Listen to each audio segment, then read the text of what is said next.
My dad works in B2B marketing. He came by my school for career day and said he was a big ROAS man. Then he told everyone how much he loved calculating his return on ad spend. My friends still laugh at me to this day. Not everyone gets B2B, but with LinkedIn, you'll be able to reach people who do. Get a $100 credit on your next ad campaign. Go to linkedin.com/campaign to claim your credit. That's linkedin.com/campaign. Terms and conditions apply. LinkedIn, the place to be, to be. Move your career further, faster in just 2 days with a Harvard Professional and Executive Development Program. Advance your leadership skills, craft smarter business strategies, build your network, and transform how you work and think to keep your career moving forward. You'll earn a certificate and can add Harvard to your resume with Harvard Professional and Executive Development. Learn more at professional.dce.harvard.edu/Spotify. Hey, I'm Ryan Reynolds. At Mint Mobile, we like to do the opposite of what Big Wireless does. They charge you a lot, we charge you a little. So naturally, when they announced they'd be raising their prices due to inflation, we decided to deflate our prices due to not hating you. That's right. We're cutting the price of Mint Unlimited from $30 a month to just $15 a month. Give it a try at mintmobile.com/switch. $45 upfront payment equivalent to $15 per month. New customers on first 3-month plan only. Taxes and fees extra. Speed slower above 40 gigabytes. See details. The Inner Circle convenes to update Feyre on the status of Hybern and the need to repair the wall separating Prythian and the human realm before the king can use the cauldron to tear it down. Despite her need to protect them, Feyre promises to ask her sisters for their help with the repairs. With the impending gathering of the High Lords on everyone's mind, the Inner Circle returns to the House of Wind for dinner to discuss their next course of action that will ultimately lead them to the Court of Nightmares.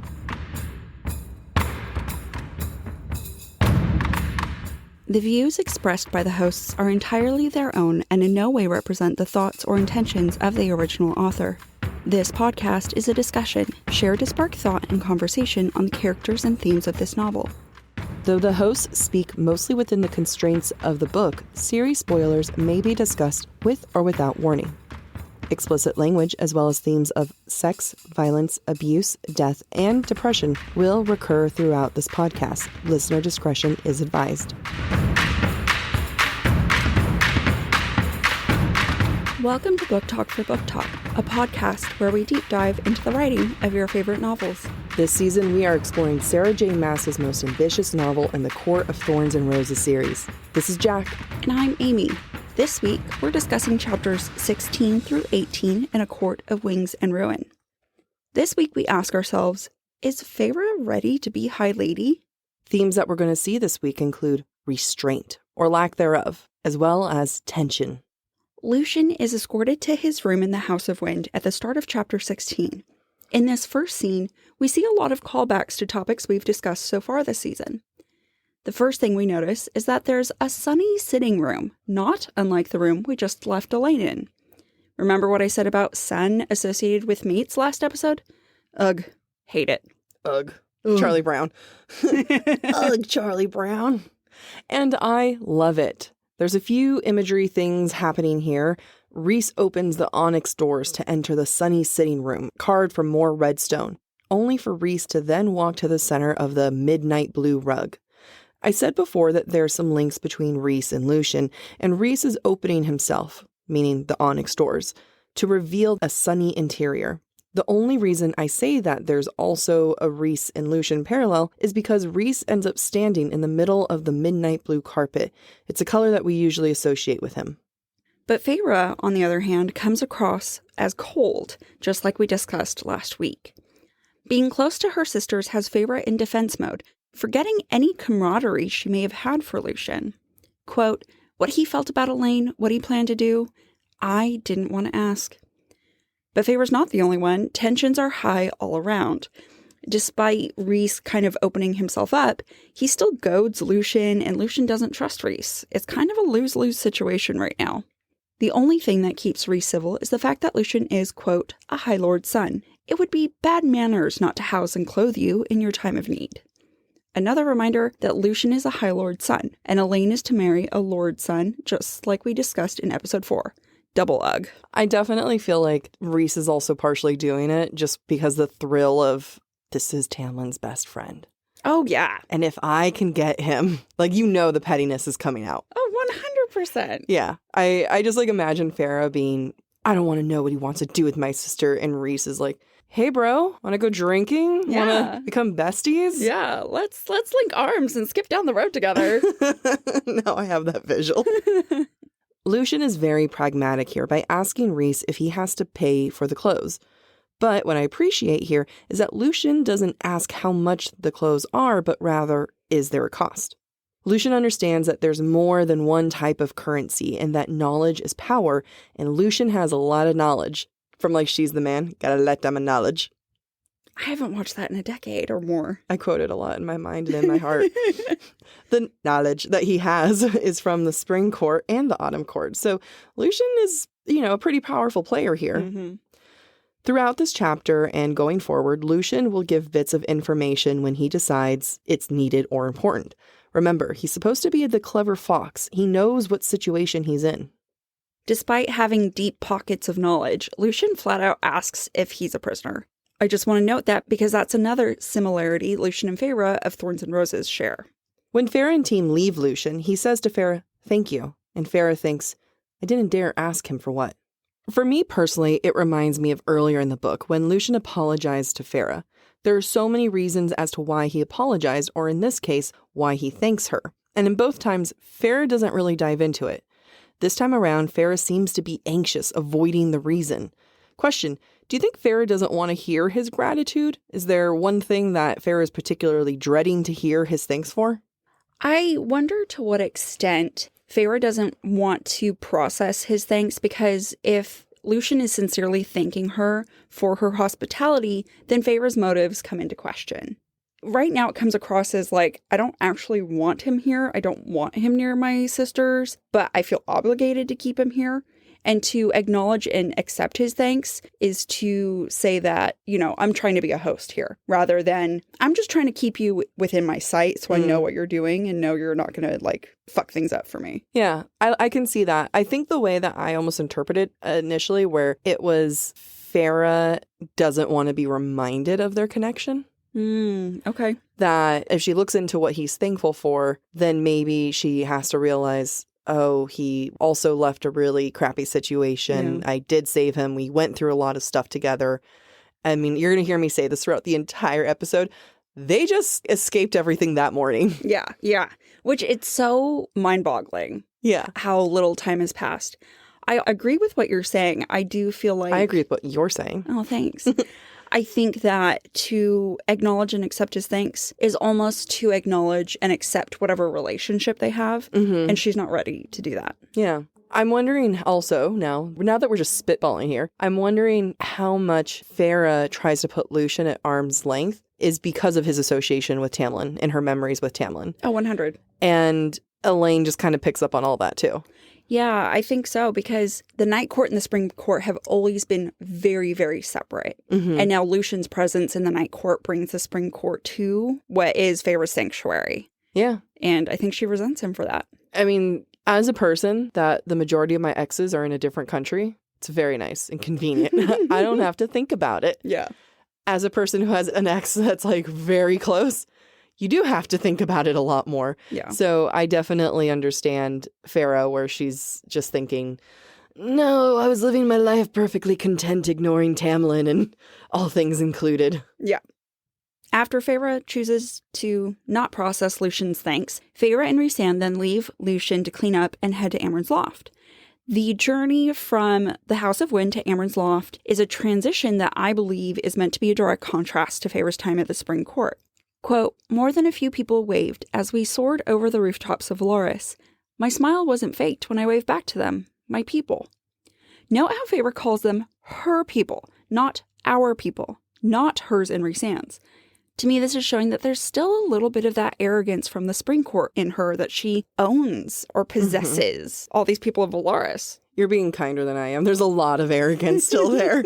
This moment always struck me. And by doing this analysis, I'm starting to understand why my initial read through, I was always kind of like, When I think of how Feyre treated the fairies in the Spring Court, comparing herself to be a god, setting them up to live in a court that was bound to fall apart, and then coming here and waving back at her people, smiling for real, It always just seemed really off.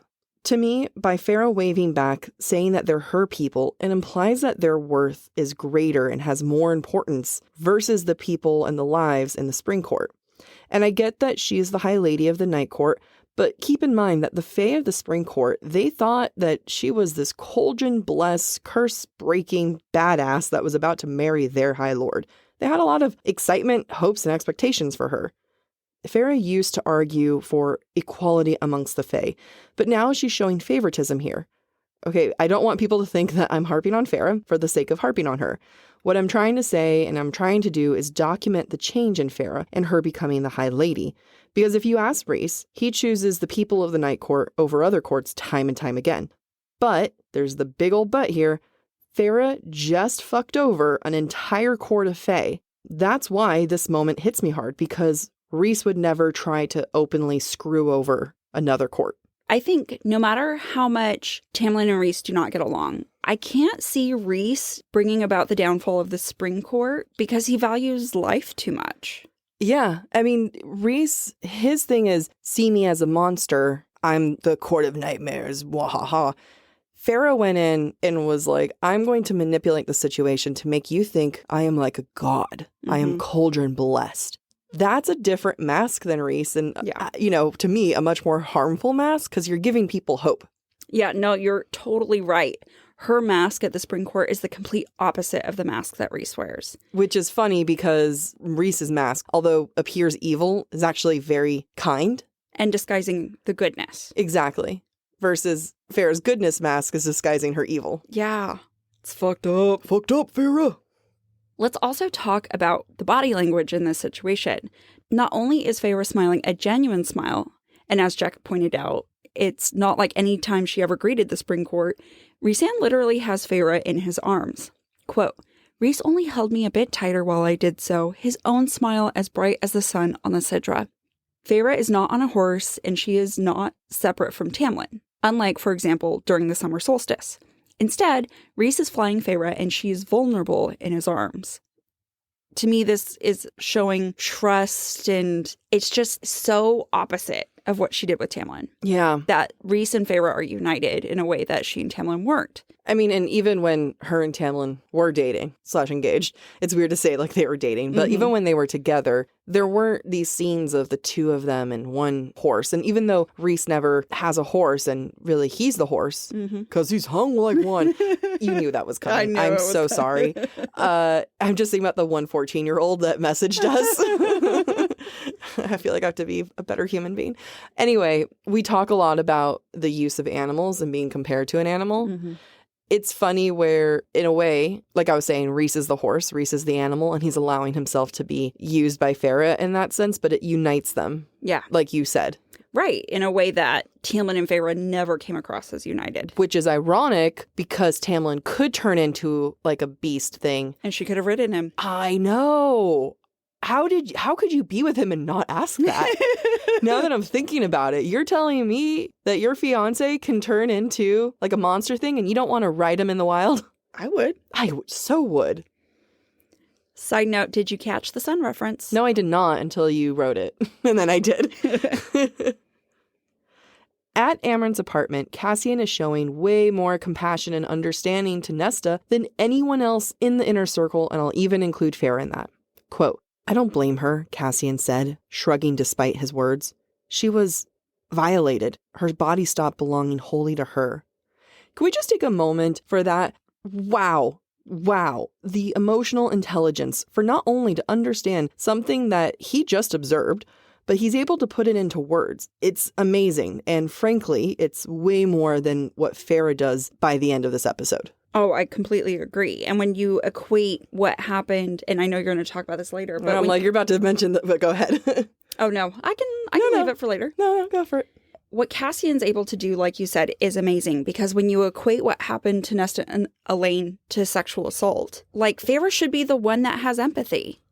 Yeah. And she's female, like she should understand that. But we're dipping into future conversation here, but now that we're having it here, I get why Feyre wouldn't have that because Feyre was not sexually harassed or sexually assaulted or put in any situation where people were or men were objectifying her. In a way that she didn't like. Exactly. I mean, she had Isaac Hale and then she had Tamlin. Right.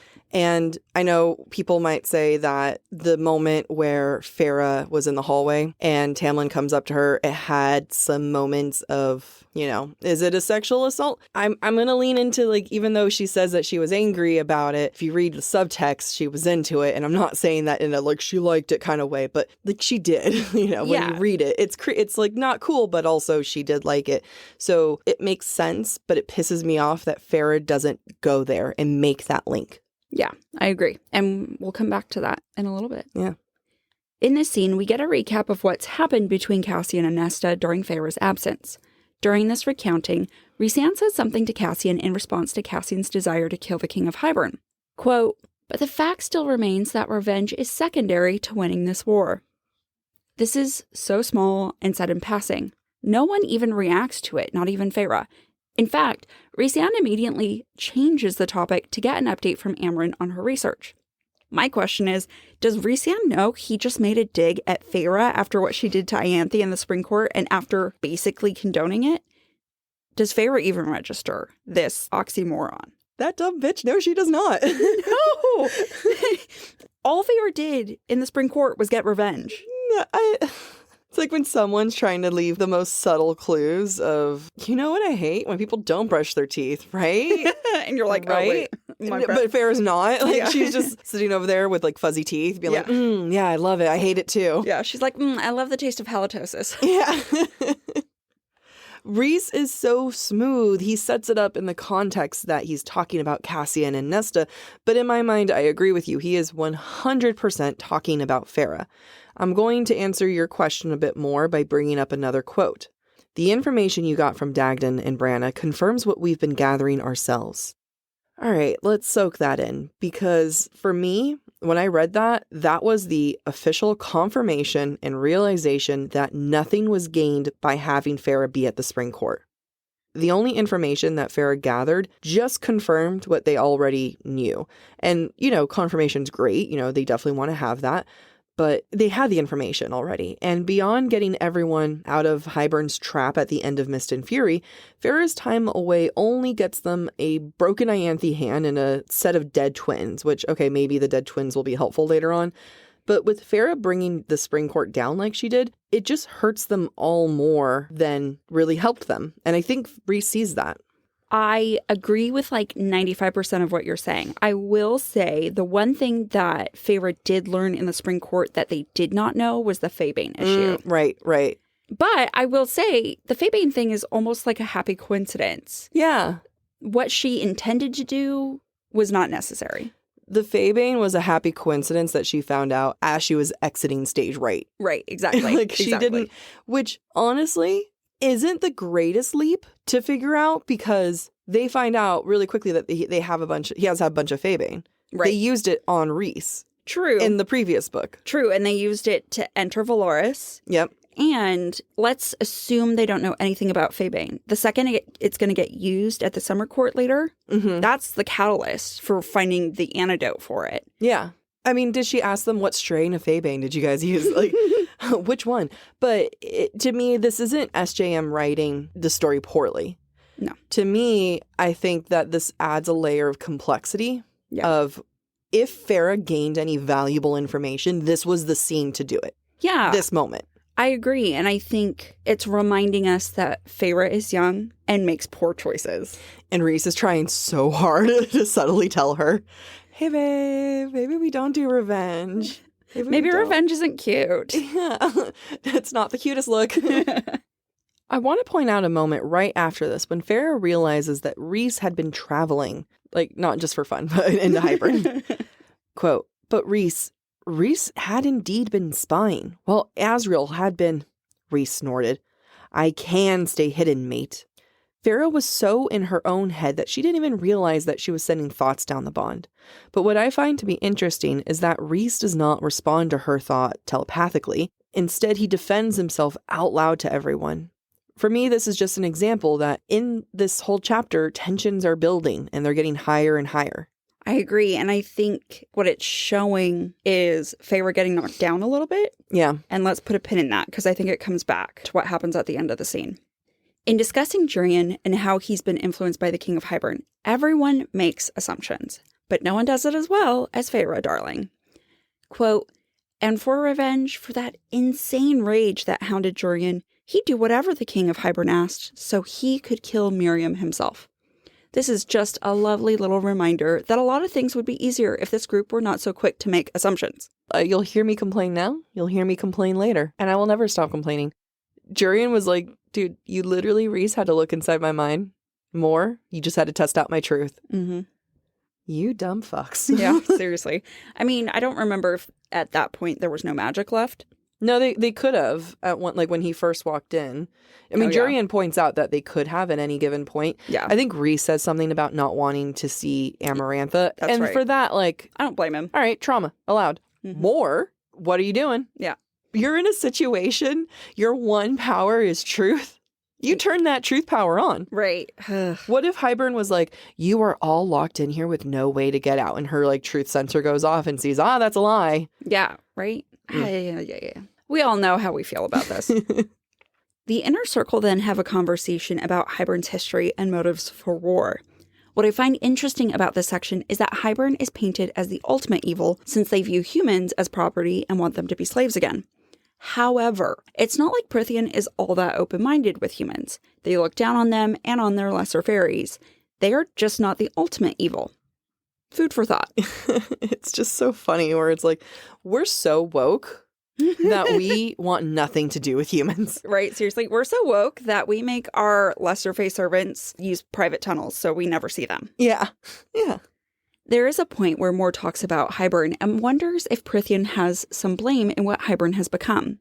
She says, quote, perhaps we are to blame for allowing some of this to rot and fester. Does this sound familiar at all? In Chapter 11, when Feyre and Lucien enter the Autumn Court, it smells like rot. And what does Lucien call the Autumn Court? Festering. I think that what Sarah J. Maas could be doing here is intentionally using words that tie Hybern and the Autumn Court together. Why would she do that? One, I think to convey how terrible Baron and his sons are, and or two, to make the reader assume the Autumn Court will support Hybern and not Prythian in the war. And honestly, it works. It's so smart. It's just by using the same language, you're going to, without even realizing, associate the two of them together. Yeah. It's brilliant. It's good writing. People, just like SJM is good. People were, it was trending on TikTok again that a lot of people were just harping on SJM being a crap writer. She's not. She's not. Just listen to our podcast, guys. I mean, we harp on some of her plot holes and we harp on her magic. Yeah, but her writing is great. Her writing's great. It's just good stuff. And I love the connection you made here with Moore and kind of pointing out the hypocrisy there. And I want to stay on that for a moment. And listeners, I'm about to be as shocked as you are here because I'm going to give Moore credit and applaud her. She is asking a very hard and very real question. Should they take some blame for not offering a hand and expecting Hybern to just pull it together while under this evil king's reign? It's a great question. It's a moment of accountability. And then we just walk right away from it, never to be brought up again. Because for me, the answer is yeah, guys, you did screw up. Right. And this group is great at avoiding accountability. Yeah. They position themselves so much as like, we're the court of dreamers. Like there is a positioning of we're the good guys. Mm-hmm. They say it by calling themselves the court of dreamers, by saying that, we're going to show our goodness to the world. It just makes moments like those a little bit harder to consume. For a chapter that doesn't have a lot of action and instead is a huge information dump or state of the war address, we do get clued into a very important theme that is going to be instrumental in the upcoming war between Hybern and Prythian, and that is truth and lies. Feyre learns that the inner circle, quote, planted information, truth and lies and a blend of both, among the allies of Hybern to keep them distracted. When the question of the mortal queens arises, Moore comments, who knows what Hybern promised them, lied about. The use of truth and lies are important tools for manipulation that we will see change the flow of the war time and again in this novel. And honestly, they get used within the inner circle this entire novel too. I just want to point it out. And honestly, I don't doubt that it's relevant to war in our own world, not just Prythian. It's the manipulation of truth and lies that make a great strategy for war times, but it's also hard when they start waving, again, that moral flag. It's, strategy-wise, good job, but also you just added so much chaos to a group of people because you were worried they weren't going to help you. Yeah, instead of giving them a chance. Yeah, I'm just imagining if I asked you for a favor, but I was worried you're going to say no, so I just wreaked havoc. I would be pissed. I know. You never know because I was being sneaky. When the question of involving Nesta and Elaine in repairing the wall comes up, Feyre refuses to involve her sisters given what happened to them the last time she involved them, aka they were thrown in the cauldron, in case you forgot. In this way, Feyre is like Rhys. She's unwilling to sacrifice those she loves. Amren retorts, quote, "You sound exactly like Tamlin." And honestly, Amren's the only person who would even think to dare say that. I know. When she said it, every single time I read it, I'm always, ooh. Shock. But honestly, Amren's not wrong. Rhys is Tamlin, and Tamlin wants to be Rhys, and Feyre is Tamlin, and that's why these three were the initial love triangle, folks. Because they all have stuff in common. Yes. We spent all of season 1 being like, hey, this Feyre and Tamlin fell in love for a reason. Yeah. We spent all of season 2 being Tamlin and Rhys are the same. And we're going to spend season 3 saying, this is just one weird incestuous circle because they're all the same person. Yeah. Incestuous are narcissistic. Yeah, somehow all the same. Yeah. It's just, they all want to fuck themselves. Should Amren have compared Feyre to her own abuser? No, that was not the best move. No. And it was not great. But was she wrong? Like you said, no, Amren was correct. Feyre is in her reputation era, and that's great. But if someone is going to call you out, then you get to be called out when there's war and lives at stake. Also, not sure how I feel about Mor not willing to let it go. I know this is probably for us to believe that Mor is coming from this as a fellow survivor with her and Eris, but there's so many questions that I have here as to what's really happening because, as we know later, whatever happened between Mor and Eris isn't what actually happened. So I don't know what Mor's actual motive is, you know what I mean? Because SJM knows at this point that Eris may not be the bad guy that we've believed. So I don't know what's happening. You know what I mean? It's just she's coming from this as a survivor. Yeah. But I mean, I'm not to say that Mor didn't experience abuse like she did with her family. And maybe that's it. Maybe I just answered my own question. Yeah, maybe that's it. Maybe she's thinking of her family, not necessarily Eris. We, as readers, assume maybe Mor is thinking of Eris. Yeah. And because we do, Mor's response to Eris's arrival in a few chapters makes more sense, is more believable. You helped me talk us out of this. I agree. I think the motive is more thinking about her family, but this is set up to believe that she's coming from the Eris point of view. Yeah, I think so. Yeah. Side note, I always laugh when Feyre snaps at Rhys and tells him, quote, "My sister's not some feral animal." Because remember, Feyre is the one who compared Nesta to a mountain cat several times in Mist and Fury. You can insult your own family. You can't have others insult your family. No. I totally No, but it's just funny. It. It is funny because she's like, she's a mountain cat that can't keep it inside. Fuck you, man. Don't call my sister by names. It's true. But I do want to go back to something we said earlier. I think Feyre snaps at Rhys because he kind of put her down earlier. Oh, yeah. Feyre is done with everyone. Right after having to tell Amren that she's right, she snaps at Rhys. Coincidence? No, it's not. But it is pretty hypocritical. When Amren makes a comment about Elaine, Feyre glares at her and tells her, "Careful." It's hypocritical because Feyre did shoot down Rhys a couple times throughout this with other things, and Rhys did shoot her down. And I mean, it's a lot of shooting. It's a lot of people are coming down from this.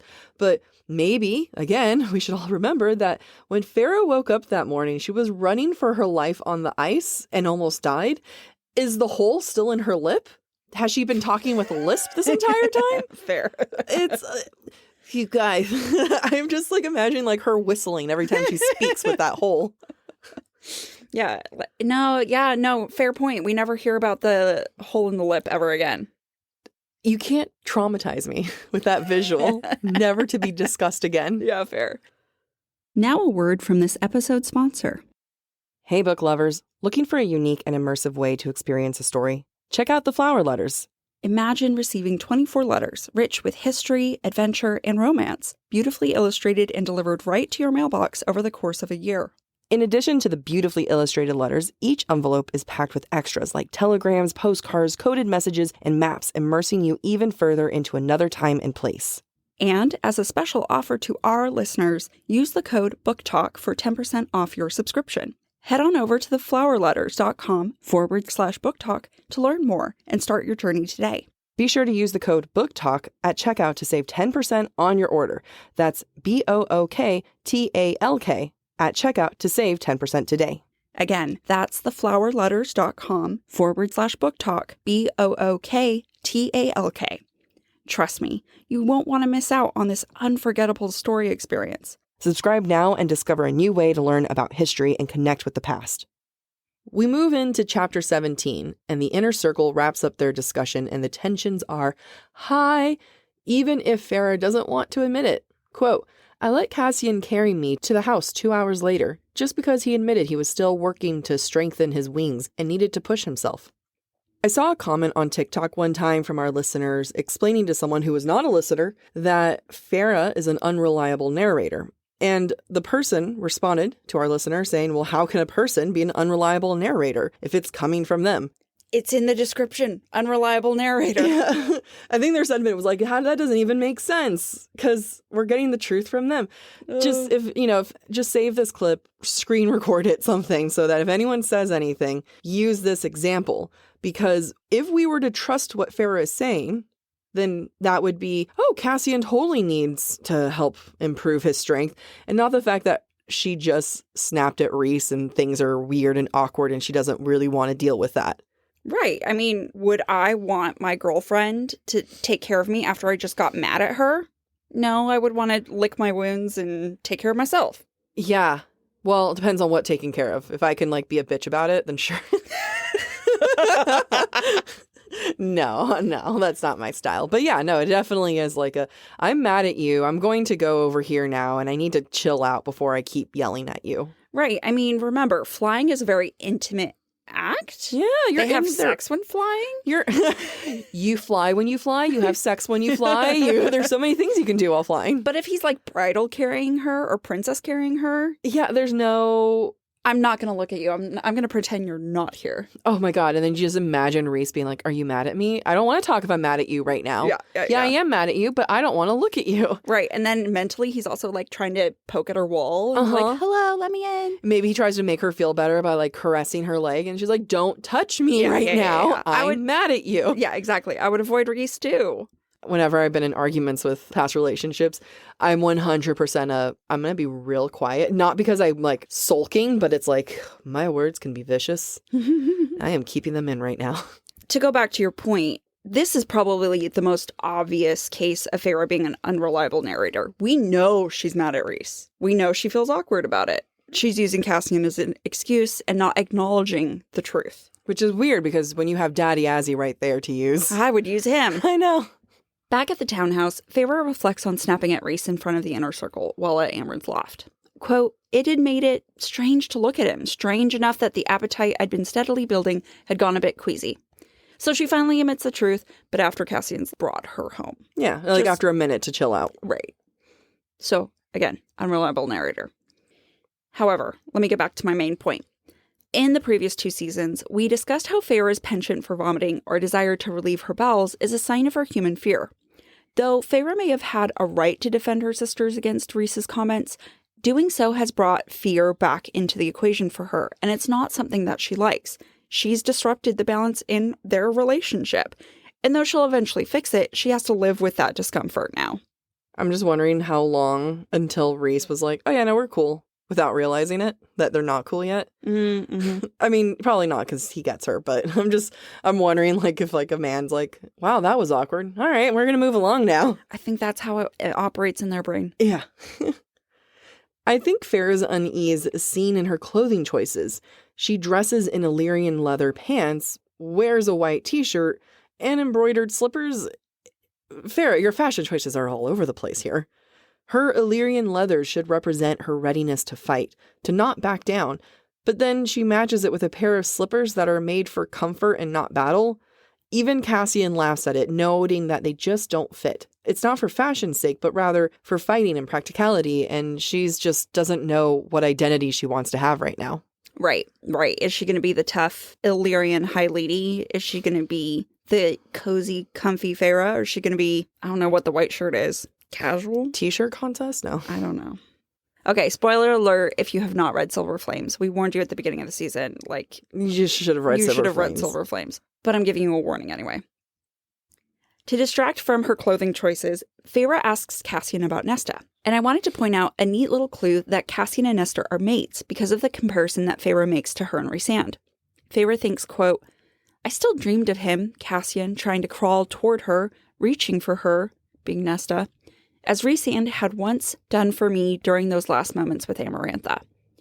Like Rhysand, Cassian was beaten and bloody and unable to stop the moment that ended his mate's life. And I don't think that is a coincidence. I agree. And I think I might have said this either offhand a discussion, but before season 3. But I made the comparison that Lucien and Elaine were in the same situation and why Azriel was not Elaine's mate. He did not go crawling for Elaine. He went reaching for Mor. Yeah. And I'm not saying that Azriel's Mor's mate, but it just shows that wasn't who he reached for in the darkest moment. Right. Lucien, on the other hand, was trying to reach for her. Yep. You're right, and I hate it. I just feel so proud. You know what I mean? Like, I feel like we really unlocked something here that I really hope SJM doesn't make this twist on us. Right. Whatever book comes out next, she'll be like, yeah, fuck you. I know. And then they never were together ever again. It's like, damn it. Don't make us have to do a follow-up episode for season 3 saying, hey guys, we were wrong. Fall has officially started here in Los Angeles, and that means we finally get to do fall activities. I have been counting down the days for when I can go to pumpkin patches, maybe even hit up an apple orchard, and I get to do all of it looking super cute in my Quince boyfriend sweater. This weather is perfect for my dark academia vibes, and I'm so excited to bust out my washable silk blouse because you know I'm going to be taking pictures. Quince is known for their Mongolian cashmere sweaters from $50. And that's not all. Quince has so many other amazing things on their website. All of those items are priced 50 to 80% less than similar brands. That includes leather jackets, cotton cardigans, soft denim. Like, my entire fall wardrobe is genuinely turning into Quince wardrobe. By partnering directly with top factories and cutting out the cost of the middleman, we get savings as the customer. One of my favorite parts about Quince is the fact that they only work with factories that use safe, ethical, and responsible manufacturing practices. And they still manage to get premium fabrics and finishes for that, luxury feeling for every item that they have. Get cozy in Quince's high-quality wardrobe essentials. Go to quince.com/booktalk for free shipping on your order and 365-day returns. That's Quince, QUINCE.com/booktalk, BOOKTALK, to get free shipping and 365-day returns. That's quince.com/booktalk. Move your career further, faster in just 2 days with a Harvard Professional and Executive Development Program. Advance your leadership skills, craft smarter business strategies, build your network, and transform how you work and think to keep your career moving forward. You'll earn a certificate and can add Harvard to your resume with Harvard Professional and Executive Development. Learn more at professional.dce.harvard.edu/Spotify. Ryan Reynolds here for, I guess, my 100th Mint commercial.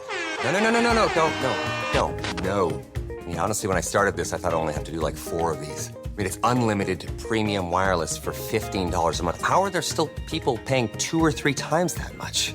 I'm sorry, I shouldn't be victim blaming here. Give it a try at mintmobile.com/switch. Whenever you're ready. $45 upfront payment equivalent to $15 per month. New customers on first 3-month plan only. Taxes and fees extra. Speed slower above 40 gigabytes. See details. At dinner at the House of Wind, Lucien makes the same move Feyre once made at her first dinner with the Inner Circle. While most everyone else dresses informally, or at least to their liking, Lucien shows up dressed to the nines, sporting a green and gold jacket that is very reminiscent of Tamlin. Do we take this to mean he still has some loyalty to the Spring Court, despite all he's learned about Feyre and Rhysand's history?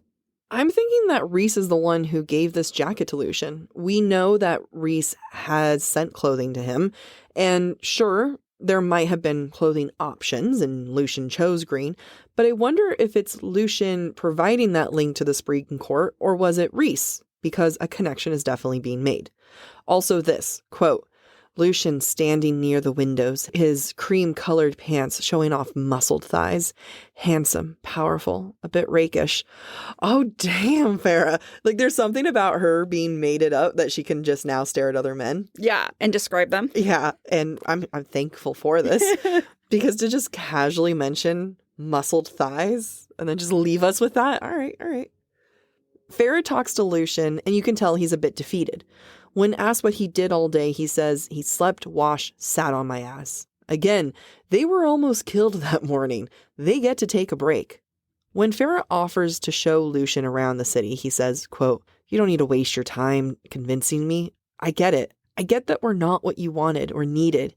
How small and isolated our home must have been for you. Once you saw this, who can compare? I almost said, don't you mean what could compare? But I held my tongue. While Lucien is talking about Feyre leaving the Spring Court for the Night Court, I think what he's really thinking about is Elain. How could Elain want to leave with Lucien, a homeless fae with no real place to go, when she has an amazing city like this? I love that point because when I read this quote, I always thought Lucien was talking about Tamlin, Rhys, and Feyre. But you're right. He's talking about himself. Yeah, like he's a penniless High Lord's son, but he's like the youngest of a bunch. He has no home. He has nothing to offer her. He's living off of the kindness of others. And Elain was the only one of the sisters that was like, I want to travel and see the continent and see things. Mm-hmm. And now she gets to live in this amazing city. How could anyone want to walk away with him? Yeah. Ah! Stop making me feel pity for him. When Nesta comes in, she's in a killer dress. Cassian can't stop staring, and Mor is obsessed with it. But what I find to be interesting is that Rhys is getting the credit for dressing women when he does not get credit for dressing the men. Like with Feyre, Nesta is getting her clothes from Rhys. And what we do know is that with Feyre's clothing, he definitely hand-selected them. They were special clothes. I don't think we can say the same about Nesta. Either way, though, he gets the credit. But what did I just point out? Lucien is wearing green because Rhys picked it out for him. And yet no one's walking around being like, Lucien, your clothes, Rhys, nailed it again. Rhys did such a great job. Right? It's just for the women. Right. Well, and I think it's because Lucien's a threat in the green.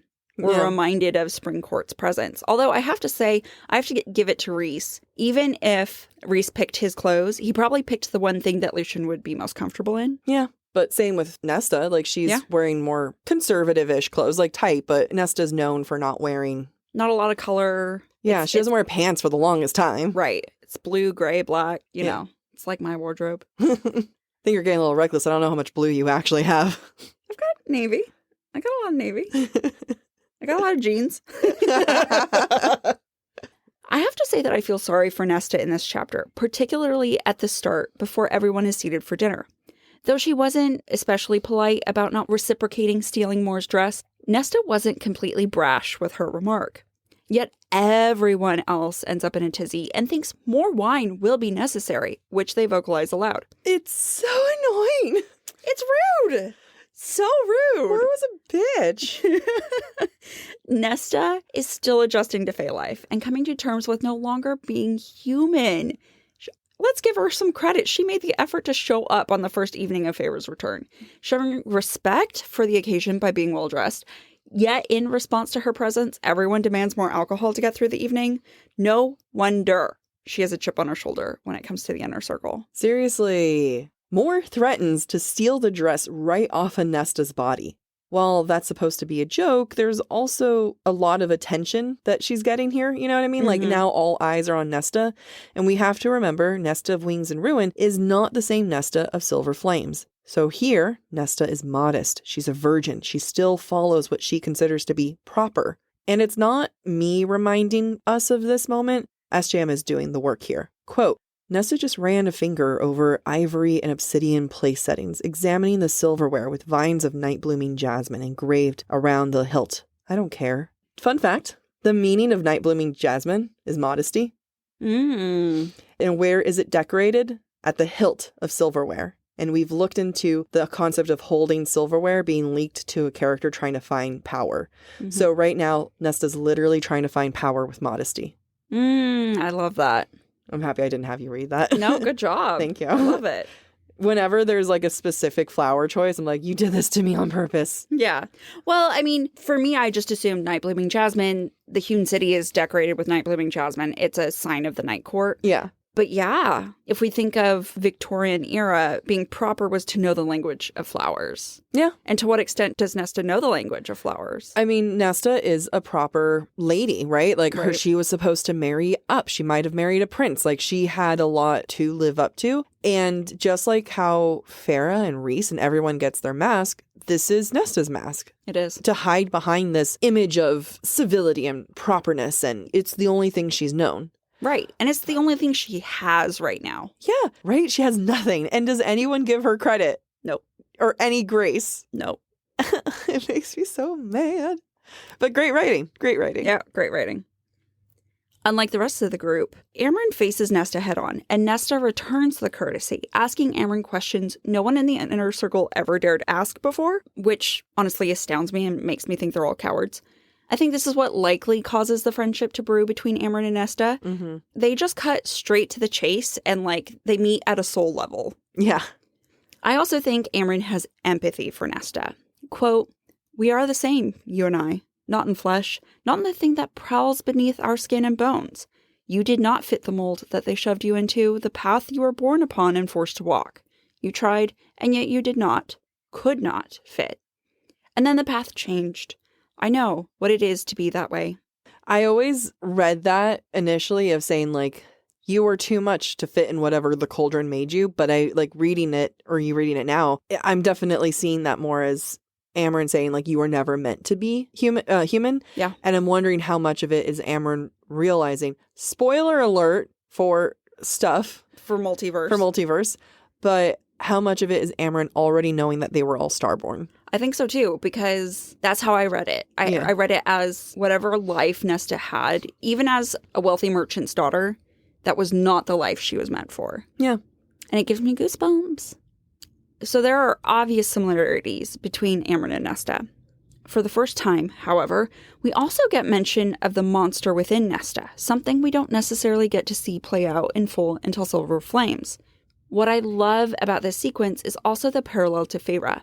Feyre was also put into a mold and forced on a path that did not fit her until the path changed.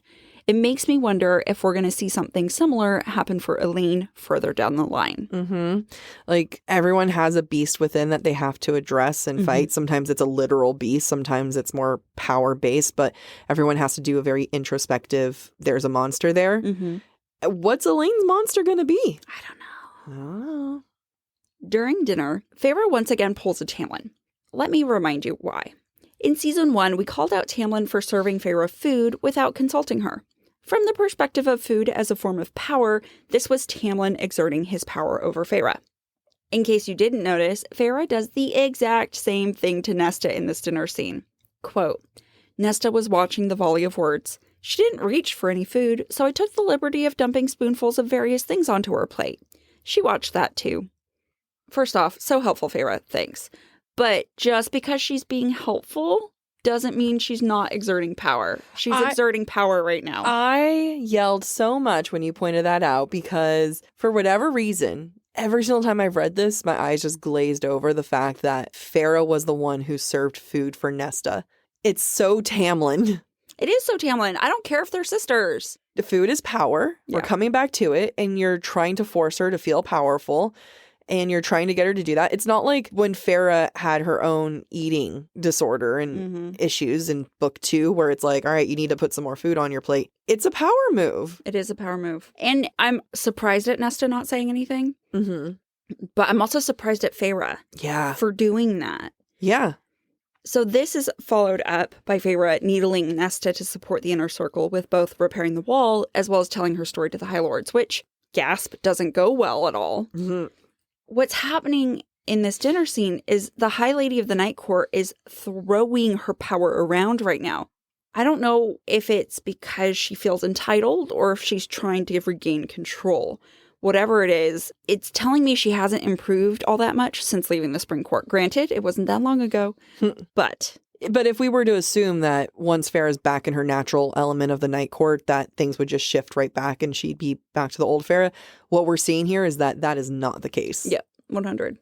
Nesta tells Feyre that she understands what she meant about the food, the difference between human and fae food. This is a moment of reaching out, of saying, I get it. I understand what you meant. And instead, Feyre asks if that's a compliment. I get Feyre says that with a smile to Nesta, but she knows how Nesta would react to that.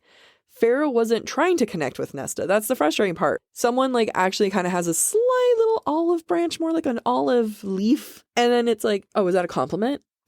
Right. Being sarcastic is not the greatest way to smooth things over. And it's also insulting her as if like she would never give a compliment. Yeah, it's true. The fact that you're pointing out a compliment, you're implying that that person would not. You know what I mean? I mean, what we're seeing is these sisters Feyre falling into old dynamics where Nesta's trying to make an effort. Absolutely. I just have to call out what Cassian says. Quote, I told you that the moment we started letting females into our group, they'd be nothing but trouble. And Cassian, you are lucky that this is the first time that you've said shit like this. And I don't know what he's trying to do here. Like, he's probably trying to get a rise out of Nesta, but this type of misogynistic content is not from our feminist king. No, it's not. Cassian has been dying to train a unit of female Illyrians. Yeah. He goes to such great lengths in Silver Flames to train the females. Like, This is so out of character for Cassian, and it feels very much like Chapter 16 in Mist and Fury. Like, did SJM write this first and, like, forget the characterization? Yeah. Because this is not who Cassian is. Never said a thing like that. Don't smear our baby boy. He's an honorable man. He's an honorable man, damn it. He's more of a feminist than Rhys is. No, it's true. Yeah, like he's done, like here he is advocating for like Nesta's trauma and understanding that her body has been violated. Here he is like with a better emotional intelligence than any other person in this entire book series. And suddenly the smear campaign goes on. Yeah. I mean, I guess you could explain it as, like, he's feeling a lot of tension with everybody and Nesta in the room, and he's trying to deflect. Yeah, we can dismiss it, but we're not. That's not our style. Yeah, no. The chapter ends with Rhys declaring that another meeting must take place prior to the meeting of the High Lords, implying the one place no one wants to go. Dun, dun, dun. As we proceed into Chapter 18, it becomes clear that Rhys intends for the Inner Circle to go to the Court of Nightmares to bargain with Keir so they can call on the Steward's Darkbringer legions in the upcoming war. What sticks out to me is Feyre's reaction. Quote, I reined in my sharp intake of breath. This is because Feyre doesn't know the plan. Rhys hasn't talked to her about this. We are going to get used to more moments of Rhys not telling Feyre his plan, and if she's High Lady, then she's supposed to know what the hell's going on. Now, as much as I would love to jump on the Rhys doesn't tell Feyre crap train, I think we need to go back to what we discussed earlier. Was Rhys trying to give Feyre clues on what not to do in regards to revenge?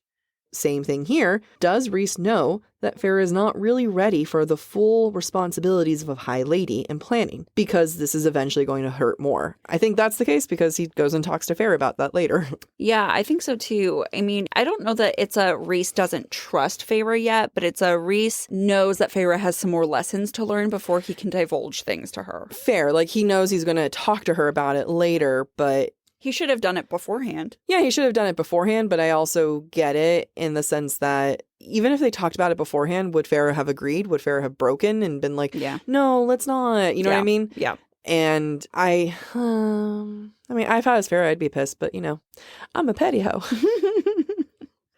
No one is pleased with the prospect of a field trip, least of all Moore.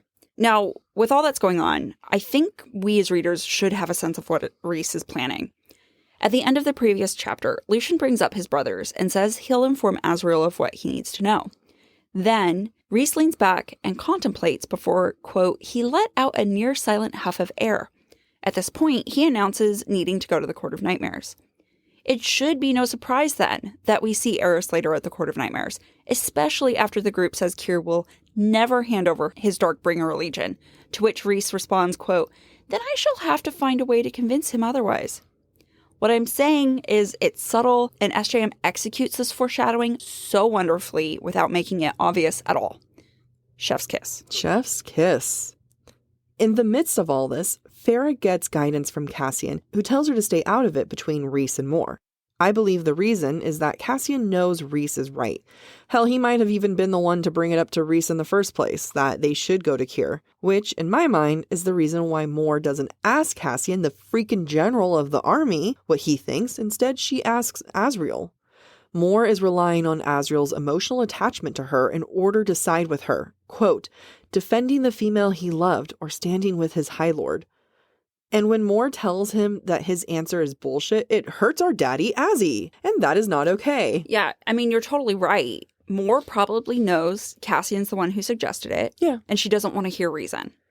And I think Feyre is right in the sense of how Mor is interpreting the situation. Is Azriel standing with her or the High Lord? When in actuality, the question is Azriel going to support her or real strategy for the upcoming war? Yeah. It's not standing with Rhys. Right. It's about what will it take for us to win this war and save lives. Yep. It's not about you right now, Mor. Take a step back. Amy talked a lot in season 2 about Feyre free-falling and what it meant for her journey of growth and acceptance. Well, here we are in book 3, and Feyre now wants to claim her independence, to learn how to fly. Azriel and Rhys are the only ones who don't have an overtly negative reaction because, like, Mor spits her drink out and Cassian just is like, what? This isn't, I mean, he's just more shocked than anything else. Mm-hmm. Mor spitting her drink out is so dramatic to me. Well, didn't she do that in Mist and Fury too? She did do that in Mist and Fury, Amy. You are correct. And she spit it on Azriel. No, this time she spit it on Azriel. Last time she spit it on Cassian. Just keep your drink inside. It's not that shocking. Yeah. You have wings. Learn to use them. Right, exactly. Unless people think that we don't give Rhys credit here, but he sees why it's important for Feyre to have any type of advantage. I personally think it's Mor and Cassian's outrage reaction that pushes Azriel to help Feyre. I'm sure there were plenty of people who thought he couldn't fly when he started to learn. Yeah, it's almost like Cassian and Mor's outrage is mocking Feyre's desire, just the way he might have been mocked as a child. Yeah. And he probably does it out of spite. Oh, yeah. Well, and empathy for Feyre. Yeah, but he's Daddy Azzy, so definitely spite. Spite, 100. Yeah. I want to examine why Feyre makes the bad judgment call to ask Nesta for help in front of the inner circle. To do so, however, we need to look at the tension leading up to the interaction. If we kind of, at a high level, repeat what we've just said, Rhys talks about going to the Court of Nightmares that puts Mor on edge. Feyre deflects this by negotiating the start time of her training. She tries to invite Nesta, but Nesta shoots it down. As if in an effort to save face, Feyre announces she wants to learn how to fly, suggesting she can help the Illyrians in the war effort. Cassian shoots that down, saying Feyre doesn't have enough time to master those skills. But Azriel offers to teach her to fly anyway, despite his trauma, and why he had to learn to fly so late in life. So 2 strikes have been made against Feyre at this point. And though Feyre is grateful for Azriel's kindness, I think Feyre wants to get a hold of the situation at the dinner table and puts on her High Lady hat to ask Nesta for help. Though it starts out fine, Feyre pushes too far. And she does it when she asks Nesta to share the story of how Nesta and Elaine were remade by the Cauldron. I realize some of our listeners may not view Feyre as being in the wrong in this situation. However, think about it this way. Feyre struggled for months after Under the Mountain with the trauma that she endured. Though Nesta and Elaine may not have had to kill anyone, they similarly endured a traumatic event that changed their lives, and it's been maybe 6 weeks. They are still processing their trauma. Nesta is just more vocal about her boundaries as compared to Feyre, who was not at all in Mist and Fury. And compared to Elaine, who can't say a sentence. Right. I also think it's fair to say that since we've had Nesta enter this book, we've pointed out how Feyre continues to expect something different from Nesta when she should know how her sister would react. She continues to provoke Nesta in her own way. Feyre isn't treating her like a mature sister or even High Lady. Said Feyre herself has also fallen back into their old dynamics with her older sister. Feyre tells Nesta, quote, I understand what happened to you is horrible. Then Nesta replies, you have no idea what it was or was not. None. So we're going to come back to the conversation of sexual assault. And that's part of the problem. Feyre has her own trauma that she looks at and her own life that she compares it to. And I'm not saying that Feyre is saying that her own trauma was worse or that she's comparing it to Nesta's, but she's clearly not interested in seeing how Nesta defines her trauma. Nesta doesn't want strangers to see her trauma, and who could blame her for that? As a reader, if we're still not seeing how Nesta wouldn't want to help them and tell them her story, just change, quote, forcibly turned into Faye with rape. People don't want to share their violations, let alone share it with strangers, and that is okay. It requires compassion. It is someone's story to tell. It reminds me that Nesta is the only one of the sisters, like I mentioned earlier, who's been sexually assaulted. Thomas Mandry attempted to rape Nesta, and although she got away, that leaves a mark. That's still trauma. That's still a violation. Once again, her body is not hers, as Cassian said. And it's not like a lot of time has passed between those two events. Like, oh, between Thomas and her, or like between her Thomas now... Mandry and then the cauldron. Yeah. Maybe a year? It's so fresh and so new, and then it's been, what, a month since the cauldron? Yeah. Yeah, I'm not about this lifestyle for Feyre right now. Yeah, poor Nesta. Poor Nesta. Let's look at this scene from a food is power perspective. No one's really eating at this point in the meal, and only Moore is drinking her wine. And she even only starts drinking her wine because she says she'll go to the Court of Nightmares after Rhys has invited her to stay behind. Neither Rhys nor Feyre drink their wine or eat their food. They are too occupied with treading lightly around their inner circle. After Nesta leaves, making it clear she will not whore out her story to the High Lords, Moore gives Feyre a bottle of wine and comfort, inviting her in some ways to take back control. This theme continues into the next scene. As Feyre and Rhys walk around Velaris, Feyre notices all the work that's been done to rebuild the city, while also observing the remaining destruction. She only finds comfort when she spies the restaurant from Mist and Fury that is untouched and smells all the familiar smells of food. The rest of the interaction between Feyre and Rhys is an interesting one, in that it might not feel necessary to the plot, but is necessary to their relationship and their interactions in the rest of the novel. There are going to be times when Feyre makes bad calls, as we've seen her do, and despite them, Rhys is going to show outward support. These moments are grounded here in this negotiation between Rhys and Feyre, and the future times when Rhys coaches Feyre on being a leader and a high lady. I think this explains Feyre not reacting to knowledge she doesn't have. We're going to see that happen a lot, where she's always going to side with Rhys, regardless of what she does or does not know. We as readers also get a lesson in what it means to be High Lord and High Lady from Rhys. Rhys explains he's willing to utilize Kieran as Darkbringers, despite how it might impact Moore. When Feyre asks, quote, is it worth it if it means hurting her? Rhys responds with, she should be used to it by now.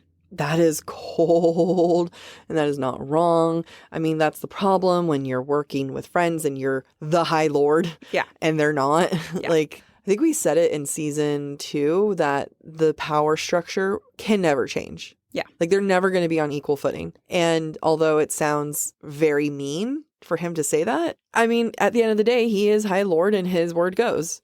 Yeah, and I think we forget that with Rhys. He's so casual in his approach to his leadership, and it works until he has to be the High Lord and make the hard calls. And then people aren't happy because he's not their friend anymore. But that's what it means to be a leader. And also, like, us as readers end up being shocked, like, how could you expect this from Moore? Well, Moore's been his third, right, for hundreds of years. Right. When he says she should be used to it by now, I mean, she should be used to it by now. She's been under his command for hundreds and hundreds of years. Yeah, that's multiple human lifetimes. Many. She should know. Yeah, like, it's just the nature of their dynamic. Yeah, and then later leadership. And this is totally hey, you're a high lady now. You're going to have to be like this. Yeah, I mean, also, I feel empathy for Moore, but at the same time, if you don't like it, you don't have to be in the inner circle. You don't have to be third in command. Yeah, it is a really unfortunate thing where you have to put your own feelings aside for the sake of it. And the fact that she so clearly did not, it's one of those, like, she needed the reminder of, no, that's not a question. Yeah. And again, that's not us having lack of sympathy for Mor here. It's just more of like, you're in the inner circle. You are here making these big power moves and everything. You don't get to bring your emotions into this. Yep, it sucks. When the conversation progresses to Lucien, Rhys admits that he doesn't necessarily trust Lucien, but that he trusts Lucien will remain on his best behavior as long as Elain is in the Night Court. Just to highlight his words, quote, I trust we currently have possession of the one thing he wants above all else. Possession, the ownership, the claim that they have over Elain. We know that Rhys has more of a soft spot for Elain and definitely not for Nesta. I wonder how much of that soft spot is because he can't use Nesta as a possession, as a tool. Right. Nesta is her own person, and Elain, especially in her current state, is not an autonomous being. Mm-hmm. I know we were just defending Rhys a moment ago, but I'm like, I hate this. It's, yeah, there is a difference of like, hey, Mor, you've been used to this for 500 years. You're in the inner circle, but like Elaine's not. She's not in the inner circle. She's been dragged into this. Right. So it does hurt. Like this one does feel a little dirtier to me, but also, again, you're not wrong. You have to make these moves. Yeah. As we're saying, this mentality that those close to Feyre and Rhys are pawns that play a role in the politics of their court is an unfortunate reality that's going to play out with Feyre the further we go into this novel. We already kind of saw that in play at the Spring Court, but Feyre didn't care about anyone there. It will be totally different moving forward, though, and we'll see how it influences how she treats those she loves and care about in the future. And as Rhys instructs her, quote, it's all part of the game, Feyre darling. Who to trust, when to trust them, what information to barter. I'm going to call it out because we're giving Rhys credit here. Rhys encourages Feyre to challenge. Like, we went back from forth of like, good job, Rhys, to Rhys, to now I'm like, all right, good job, Rhys. Rhys encourages Feyre to challenge him. And although Feyre uses Tamlin's famous words of wanting to show a united front and insists that publicly they don't argue, Rhys insists that when they're together and with their family, she should challenge him. Props to Rhys and the emotional, intelligent king, which is hot as hell. Although, no, I take it back. Cassian's the emotionally intelligent king. I gave him that. But Rhys in this moment is a good prince.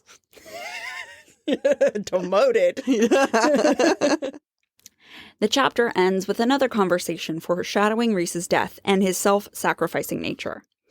Feyre makes a point to lay a palm on Rhys's chest, quote, right over those Illyrian tattoos beneath his clothes, right over his heart, felt the sturdy beat echoing into my skin and bones. Just want to point out that this is a direct juxtaposition for when Rhys dies and Feyre lays her head on Rhys's chest and doesn't hear his heart. And it's sad. No. When Feyre says that she'll keep planning for their future, Rhys counters with he will fight with everything he has to ensure their happiness. If you pay attention, his dialogue contains subtle clues, or maybe not so subtle, that he has no intention of Feyre making sacrifices, which Feyre definitely catches on to. Quote, too much. He had given too much already, and still seemed to think it was not enough. This might be Rhys's fatal flaw, and it will influence not only his choices, but Feyre's as well, as they greet the war ahead. They both really need to go to sexy chicken therapy. It's attached to sexy chicken lingerie. Yeah. You either go to the lingerie, then therapy, or therapy, then lingerie. Yeah. Whatever order you need. All right, let's get into some breadcrumbs. We have some Silver Flames spoilers, so just beware as we venture in. In Chapter 16, Azriel speaks of Cretea, where Miriam and Draken live. Quote, it was abandoned, in ruin, with no trace of what happened or where they went. Nope. Really missed that one. I mean, like, they live in Velaris. Wouldn't they think about, like, oh, there might be wards and protection? Right? Why didn't you send Amryn? Yeah. Why wasn't he carrying Amryn? She could sense that stuff.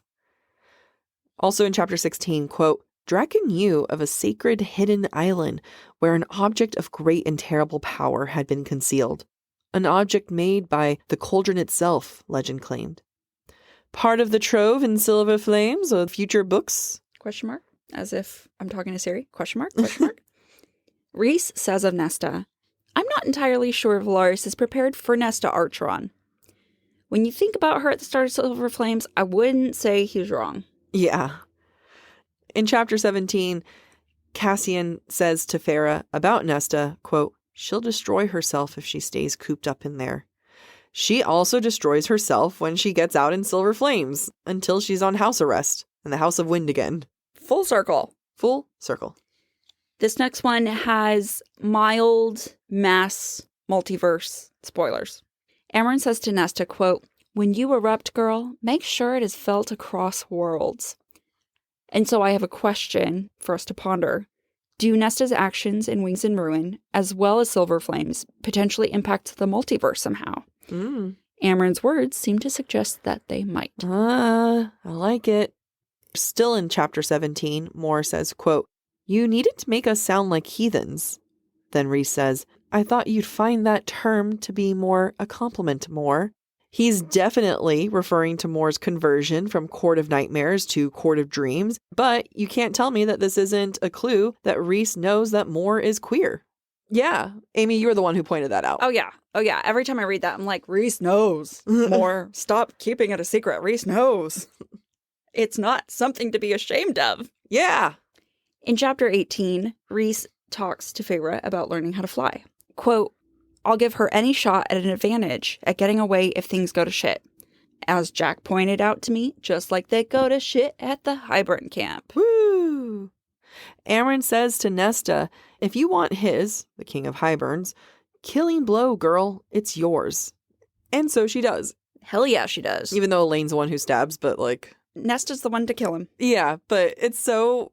If I was Elaine, I'm just saying that... It was an assist. It was... He was already going to die. She stabbed him in the heart. So in sports, we call that an assist.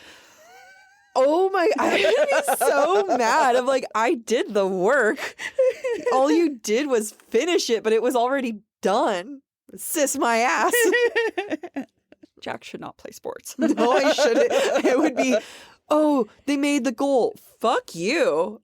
I basically, like, I got the ball down the field. I'm imagining, like, Elaine goes all the way to the end of the field, stands right before the goalpost, and then Nesta comes over, grabs the ball, and takes that one step. Nesta scores. What? Let's go back to the question at the start of the episode. Is Feyre ready to be High Lady? Interesting. So I just kind of want to go back a little bit where when we were doing the chapters breakdown, we grouped these chapters because it was the start, middle, and end of Rhys and Feyre's argument. And I think that argument stems from Feyre not being ready to be High Lady. It all comes from an underlining tension that Feyre was wrong in her actions. Rhys is slowly trying to point these out gently. And Feyre's finding her own frustration that she can't view the people she loves as tools, that she can't quite understand when can you use someone, when can you not. I don't know, like, she's not ready. I mean, it's too late. She's High Lady now, but I don't think that she's being very High Lady-ish right now. The end of the book, that'll change. It's not for lack of trying. We are more than 25% through the season, and we have harped on Feyre a lot. I hope no one... We're gets making mad up, at us for that. We are making up for 2 seasons of being her cheerleaders. Yeah. But Feyre wants to be High Lady, and I think she's taking that role very seriously, but I think it's creating a lot of pressure on her. Yeah. Because she's 20. She's 20, and she's High Lady of a court of fairies, and I think she feels a lot of pressure to protect the people she loves and this court, and by doing so, she's making bad judgment calls. Yeah, absolutely. There's a lot of circumstances where, like, yeah, her brain's not done developing, and Right. she's suddenly in charge of all this and thrown into a war with all these ancient fae and everything, into a world that she's barely been in for more than a year. There's so many things that are working against her. But, you know, we have to call it out when we see it because SJM is showing us a character development with Feyre. We saw a different development in Thorns and Roses and Mist and Fury. And to me, this is one that's always been the most subtle because I think this is the one that I, too, as an initial reader, went in cheering her on, being like, get it, girl. But doing the analysis, it's more than just a surface level. There's a lot more development that Feyre goes into here. Yeah, it's so funny because I remember ending Mist and Fury and being like, wow, all of Feyre's character development is done. Yeah. As if 20-year-olds are not capable of developing anymore. Right? even though we're harping on Feyre, I do love that we're seeing a lot that needs to grow, and she will grow. And Rhys is going to be there to help her, but she does need that helping hand. She's not capable of doing it on her own anymore. And this is such a different type of character development because in book 2 especially, and you can even say with book 1, but in book 2, like, she was growing because of trauma. Right. And not saying that she's not doing that now, but like the growth came from Feyre having so much trauma that she didn't want to live, to going through that, processing, getting out of an abusive relationship. Like, her character growth was from circumstances. This character growth that we're seeing from Feyre is internal. Again, I go back to my first couple reads of the book. I didn't feel like she grew a lot, but I think by the end of this season, we're going to be astounded at how much she's grown. Yeah. And so please stick with us, listener, because I know it's just episode after episode of us saying like, damn it, Feyre, you suck. But, you know, we're laying a lot of groundwork here so that one day in many episodes to come, we can say, wow, guys, she did that. She did it. And we are so proud of her. Yeah. And we're proud of SJM. And I'm proud of us. We did nothing. We did nothing. I'm proud of the listener for sticking around. God, I'm proud of you guys.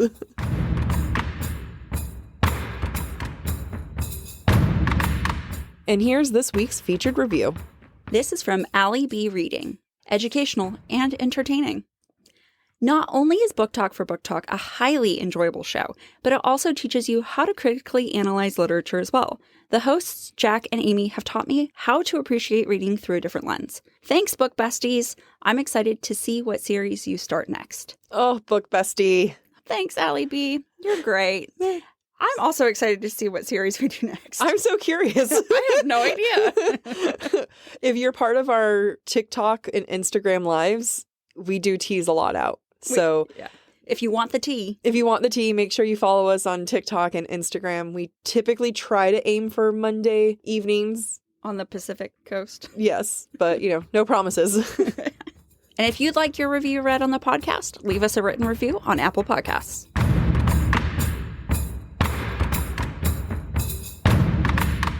Thank you for listening to this week's episode of Book Talk for Book Talk. We encourage you to rate and subscribe to our show on your preferred podcast listening platform. Next week, we will be exploring chapters 19 through 21 of A Court of Wings and Ruin.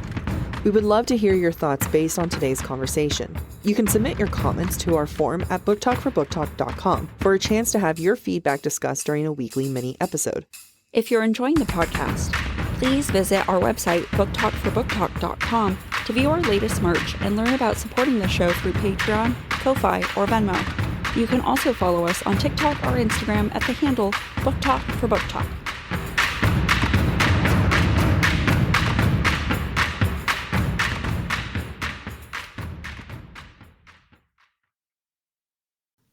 Fall has officially started here in Los Angeles, and that means we finally get to do fall activities. I have been counting down the days for when I can go to pumpkin patches, maybe even hit up an apple orchard, and I get to do all of it looking super cute in my Quince boyfriend sweater. This weather is perfect for my dark academia vibes, and I'm so excited to bust out my washable silk blouse because you know I'm going to be taking pictures. Quince is known for their Mongolian cashmere sweaters from $50. And that's not all. Quince has so many other amazing things on their website. All of those items are priced 50 to 80% less than similar brands. That includes leather jackets, cotton cardigans, soft denim. Like, my entire fall wardrobe is genuinely turning into Quince wardrobe. By partnering directly with top factories and cutting out the cost of the middleman, we get savings as the customer. One of my favorite parts about Quince is the fact that they only work with factories that use safe, ethical, and responsible manufacturing practices. And they still manage to get premium fabrics and finishes for that, luxury feeling for every item that they have. Get cozy in Quince's high-quality wardrobe essentials. Go to quince.com/booktalk for free shipping on your order and 365-day returns. That's Quince, QUINCE.com/booktalk, BOOKTALK, to get free shipping and 365-day returns. That's quince.com/booktalk. Ryan Reynolds here for, I guess, my 100th Mint commercial.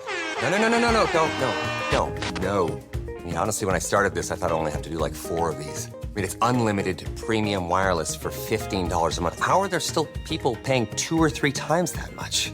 I'm sorry, I shouldn't be victim blaming here. Give it a try at mintmobile.com/switch. Whenever you're ready. $45 upfront payment equivalent to $15 per month. New customers on first 3-month plan only. Taxes and fees extra. Speed slower above 40 gigabytes. See details.